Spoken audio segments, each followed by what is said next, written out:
반갑습니다. 항상 좋은 정보를 안내해 드릴 것을 약속드리며 영상 시작 전에 구독과 좋아요 눌러주시면 감사하겠습니다. 실시간 분석 정보를 원하시는 분은 영상 하단의 댓글을 확인해 주시면 되겠습니다. 이어서 분석 시작하도록 하겠습니다. 첫 번째 경기는 태국과 싱가포르입니다. 태국은 최근 대표팀 소집 이후 공격 핵심 전력의 복귀로 팀 전력이 안정된 상태입니다. 주장 찬타싯 송크라신이 다시 합류하며 중앙 미드필드 운용의 중심축을 되찾았고 전방에는 수파차이 차이덱과 수파촉 사라차시 동시에 출격할 가능성이 높습니다. 두 선수 모두 클럽 단계에서 이미 올 시즌 두 자릿수 득점을 기록하며 날카로운 골 결정력을 유지하고 있습니다. 마노 폴킹 감독은 이번 경기에서 평소와 같은 4-2-3-1 전형을 유지하되 조기 선제 득점을 노리는 높은 라인 운영을 예고했습니다. 홈에서의 연승 흐름 속에서도 선수단 내 피로 누적은 크지 않은 것으로 전해지며 특히 수파차이의 복귀로 공격 전술이 다층적으로 완성되었다는 평가입니다. 또한 지난달 중순 복귀한 찬타시시 탈압박 이후 빠른 전진 패스를 시도하는 장면이 늘어나면서 중원 전환 속도 역시 눈에 띄게 향상되었습니다. 수비진 역시 안정감을 유지하고 있습니다. 락사논 트리사난과 티티판 푸엉찬이 센터백 조합을 구성할 가능성이 높으며 이들은 최근 대표팀 경기에서 대부분 무실점 경기를 이끌었습니다. 태국은 이번 경기 이후 닷새 뒤에 있을 아시안컵 예선을 염두에 두고 체력 분배를 병행하겠지만 반드시 승리를 잡겠다는 의지가 강하게 감지됩니다. 싱가포르는 타치야 요시다 감독 체제 하에서 조직력이 일정 수준까지 회복된 모습을 보이고 있으나 전력의 핵심 한 축이 빠진 상태에서 얼마나 균형을 유지할 수 있을지가 핵심 변수입니다.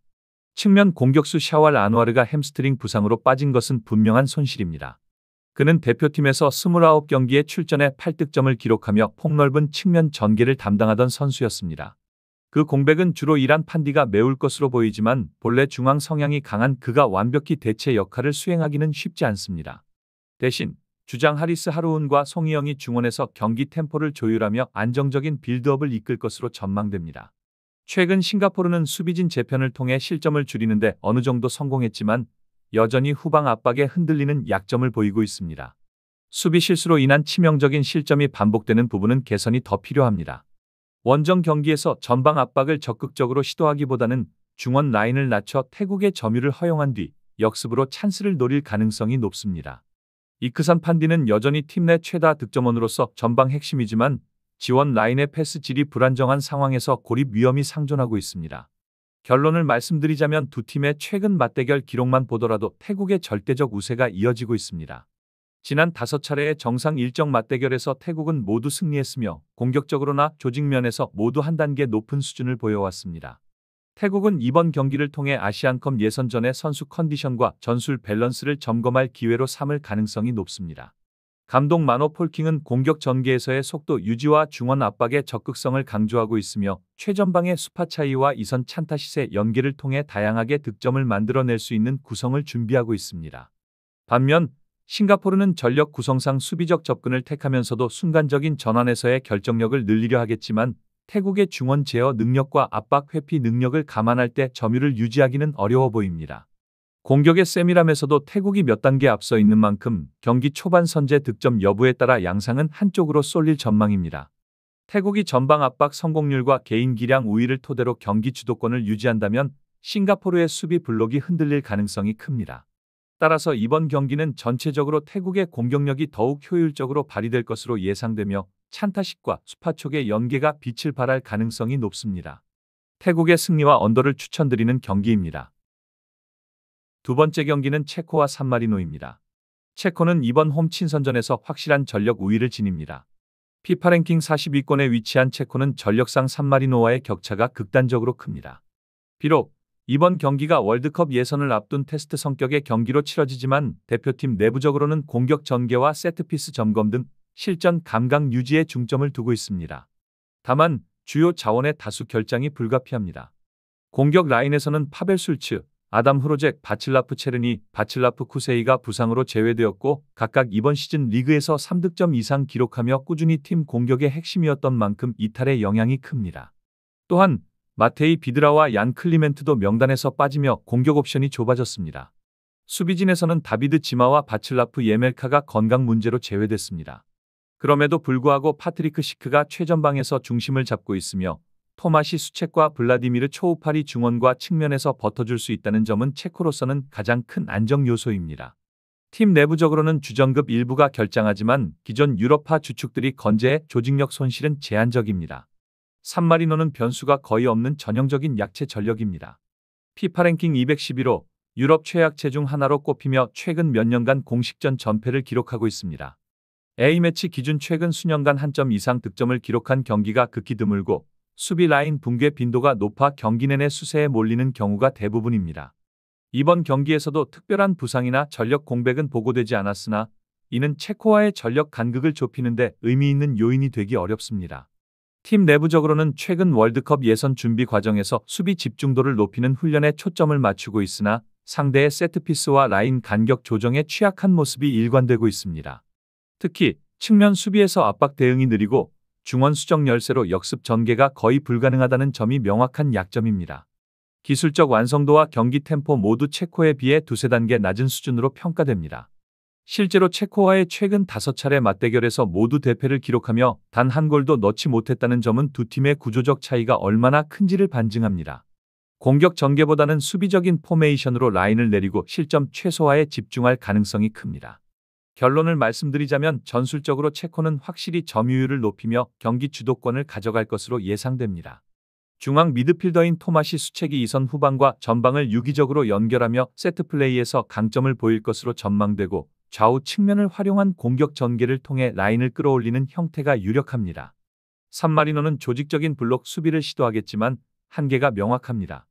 체코의 평균 점유율과 패스 성공률은 유럽 중위권과 비교해도 안정적인 편이며 최근 실점이 다소 늘어난 구간을 제외하면 수비 밸런스 역시 크게 흔들리지 않았습니다. 이번 경기는 체력적 변수나 전술 실험 요소가 일부 작용하겠지만 양팀 실력 차가 워낙 크기 때문에 경기 흐름은 일방적으로 흘러갈 가능성이 높습니다. 체코가 다소 로테이션을 가동하더라도 공격의 효율성이 유지될 것으로 보이며 공세에서 파트리크 시크의 마무리 능력과 중거리 슈팅이 결정적인 역할을 할 것입니다. 산마리노의 수비가 전반 중반 이후 집중력을 잃을 여지가 크고 체코가 세트피스와 연계 플레이로 다득점을 올릴 가능성이 높습니다. 경기 전반은 체코의 절대적인 점유가 예상되며 후반부에는 교체 자원을 활용한 고른 득점 분포가 이어질 것으로 보입니다. 체코의 승리와 오버를 추천드리는 경기입니다. 세 번째 경기는 리투아니아와 이스라엘입니다. 리투아니아는 최근 대표팀 체계 내에서 세대 교체가 진행 중인 단계로 이번 소집 역시 일부 주전 자원의 결장으로 인해 전력 구성에 변화가 불가피했습니다. 주장 페도르 체르니에는 여전히 대표팀 내에서 중요한 공격의 축으로 자리하고 있으며 이번 경기에서도 중앙 2선과 측면을 오가며 공격 전개를 책임질 것으로 예상됩니다. 그는 대표팀 통산 두 자릿수 득점을 올렸고 최근까지도 리투아니아 공격의 마지막 패스 지점을 담당해왔습니다. 최전방에서는 히티스 파울라우스카스가 꾸준히 선발로 출전하며 상대 수비 라인을 흔드는 움직임과 높은 유효 슈팅 비율로 신뢰를 유지하고 있습니다. 다만 수비에서는 에드비나스 기르드바이니스가 부상으로 빠지면서 수비 라인의 공백이 큽니다. 그는 안정된 커버 능력으로 리투아니아의 빌드업에 영향을 주던 주축 수비수였으나 이번 경기에 결장합니다. 또한 중원의 핵심이던 비킨타스 슬리우카가 부상으로 제외되어 전방으로의 패스 방향성과 템포 조절 능력이 약화될 가능성이 있습니다. 중앙과 수비의 중심축 두 자원이 빠진 만큼 전반적인 균형 유지에 어려움이 따를 전망입니다. 특히 수비와 미드필드 사이 간격이 벌어질 경우 빠른 역습에 대한 대응력이 떨어질 수 있습니다. 리투아니아는 홈 경기에서 강한 압박보다 수비 안정화에 주력하는 경향이 있어 이번에도 중원의 수적 우위를 두고 다소 신중한 경기 운영을 펼칠 것으로 보입니다. 이스라엘은 마노르 솔로몬이 허리 부상으로 소집 명단에서 이탈했음에도 불구하고 공격 전개에는 여전히 다양한 옵션을 유지하고 있습니다. 솔로몬은 지난 시즌 잉글랜드 프리미어리그에서 창의적인 드리블과 공간 창출로 평가받은 선수로 그의 결장은 일선의 결정력과 방향 전환에서 일정 부분 아쉬움을 남길 것입니다. 하지만 아약스 소속의 오스카르 글루흐가 공격형 미드필더로 중심을 잡으며 최근 꾸준히 위협적인 찬스를 만들어내고 있고 결정적 패스 수치에서도 대표팀 내 최상위를 기록 중입니다. 또한 도루 투르게만이 북미리그 이적 후 경기 감각을 완전히 회복하며 최근 대표팀에서 연속 득점을 기록하고 있습니다. 그는 개인 돌파와 침투 타이밍 모두에서 리투아니아 수비진에게 상당한 위협이 될 가능성이 큽니다. 수비에서는 라즈 슐로모가 중심을 잡고 있으며 전방 압박과 빌드업 전환의 시점을 안정적으로 조율합니다. 이스라엘은 최근 대표팀의 전략적 방향을 공격 중심에서 밸런스형으로 전환하고 있으며 특히 원정 경기에서도 적극적인 점유율 확보를 시도하는 경향이 뚜렷합니다. 이런 공격적 성향은 리투아니아의 수비 결손 상황과 맞물려 이번 경기에서 유리한 흐름을 가져올 수 있는 요인이 될 전망입니다. 한편 이스라엘은 이동거리 부담이 다소 있으나 경기 일정 여유가 충분해 체력적인 문제는 크게 작용하지 않을 것으로 평가됩니다. 결론을 말씀드리자면 이번 경기는 리투아니아가 수비에서 주축 선수들의 결장으로 전반적인 조직력 저하가 예상되는 반면 이스라엘은 주 공격수의 부재 속에서도 다층적인 전술적 접근으로 공격 전개를 이어갈 가능성이 높습니다. 리투아니아의 수비 라인이 정상 가동되지 못하는 상황에서 이스라엘의 빠른 전환과 측면 돌파가 경기를 지배할 가능성이 상당합니다. 특히 글루흐와 투르게만의 연계 플레이는 상대적으로 느린 리투아니아 수비진에게 부담이 될 것입니다. 리투아니아가 홈에서 실점을 최소화하기 위한 수비 집중도를 유지한다면 한동안 경기를 팽팽하게 끌고 갈 수 있겠지만 슬리우카의 부재로 중원의 압박과 볼 커버가 느슨해지면 결국 압박이 수비 라인으로 전이될 것으로 보입니다. 이스라엘은 세트피스와 빠른 전방 압박에서 강점을 보이며 후반으로 갈수록 신체 조건과 스피드를 앞세워 리투아니아의 수비를 무너뜨릴 가능성이 높습니다. 리투아니아가 단단한 블록 수비로 버티는 전략을 취할 수는 있겠으나 공격 전환의 질이 낮아지는 상황에서 효율적인 역습을 기대하기는 어렵습니다. 종합적으로 볼 때 양팀의 전력 차이와 현재 전력 구성을 감안하면 이스라엘이 경기의 주도권을 쥘 가능성이 높으며 리투아니아가 홈의 이점을 살려 선전하더라도 승리까지 이어가기는 어려울 것으로 판단됩니다.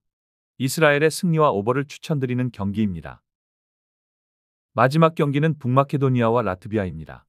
북마케도니아는 최근 몇 달간 국가대표팀의 경기력이 안정적으로 유지되고 있으며 특히 공격과 수비의 밸런스가 완성도 높은 형태를 보이고 있습니다. 대표팀의 핵심 자원인 엘지프 엘마스와 에니스 바르디는 각각 이탈리아와 튀르키예 무대에서 꾸준히 선발로 나서며 경기 감각을 유지하고 있으며 두 선수 모두 대표팀에서도 중원 장악의 중심 역할을 맡고 있습니다. 보얀 미오브스키는 최근 소속팀에서 좋은 흐름을 이어가며 대표팀 공격의 한 축으로 자리 잡았고 현지 언론에서도 그에 대한 기대를 크게 보도했습니다. 알렉산다르 트라이코프스키는 구단이 없는 상태로 소집되었으나 경험 면에서 여전히 의미 있는 자원으로 평가되고 있으며 감독 역시 인터뷰에서 그의 대표팀 헌신은 언제나 믿을 만하다고 언급했습니다. 북마케도니아는 오랜만에 완전한 전력으로 소집이 이루어져 이례적으로 부상 이슈가 없는 상황입니다.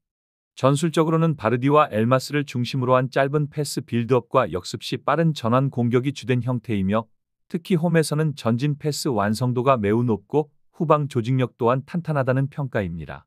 홈 경기에서 실점을 최소화하며 최근의 흐름을 이어가고 있는 점은 상대적으로 전력이 약한 라트비아에게 분명한 심리적 부담으로 작용하고 있습니다. 라트비아는 유럽 하위권 팀 중에서도 체계적인 수비 구조와 조직적인 라인을 강조하는 팀으로 평가받지만 최근 들어 득점력이 눈에 띄게 저하된 것이 문제로 꼽힙니다. 특히 공격진을 이끌고 있는 블라디슬라브 구트콥스키스가 K리그 소속팀 경기에서 교체 출전이 잦아 출전 시간 부족 문제가 지적되었으며 야니스 이카우니에크스 역시 소속팀에서 컨디션 편차가 커서 재출전 여부에 많은 관심이 쏠렸습니다. 다행히 이번 소집에는 두 선수 모두 합류하며 전방 선택지가 회복되었다는 평가입니다. 수비진에서는 안드레이스 치가니크스가 근육피로 문제로 정상 컨디션이 아니며 국내 언론에서도 그의 경기력 회복 여부가 중요한 변수로 언급되었습니다. 골키퍼 로베르트 마트레비치는 꾸준히 주전 자리를 지키며 안정적인 세이브 능력을 보여주고 있으나 전체적인 수비 라인의 대응 속도는 빠르지 않아 강한 측면 압박을 버티는 데에는 어려움이 있습니다.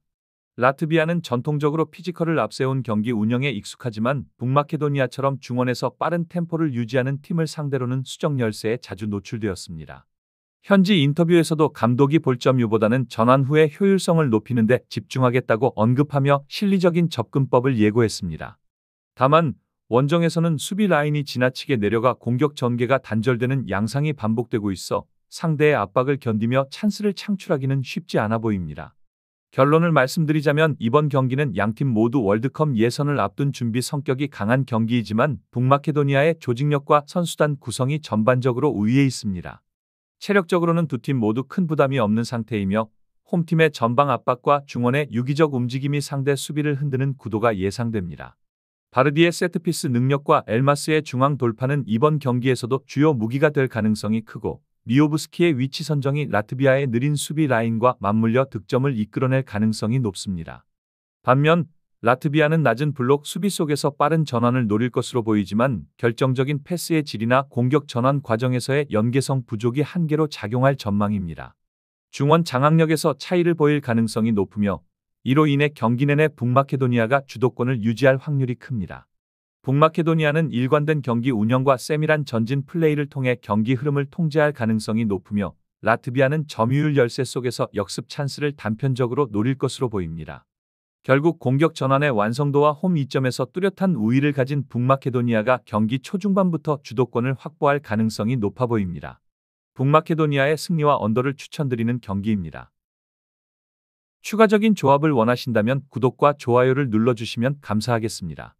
더 다양한 경기에 대한 세부적인 분석과 결과가 궁금하시다면 영상 하단의 댓글을 확인해 주시면 되겠습니다. 프로토가 처음이신 분들 혹은 프로토를 좋아하는데 적중률이 낮으신 분들께서는 유튜브에 계시는 여러 명의 전문가들의 영상을 시청하면서 도움을 받아서 수익률을 극대화하시는 것도 괜찮은 방법입니다. 프로토는 단지 운으로 하는 게임이 절대 아닙니다.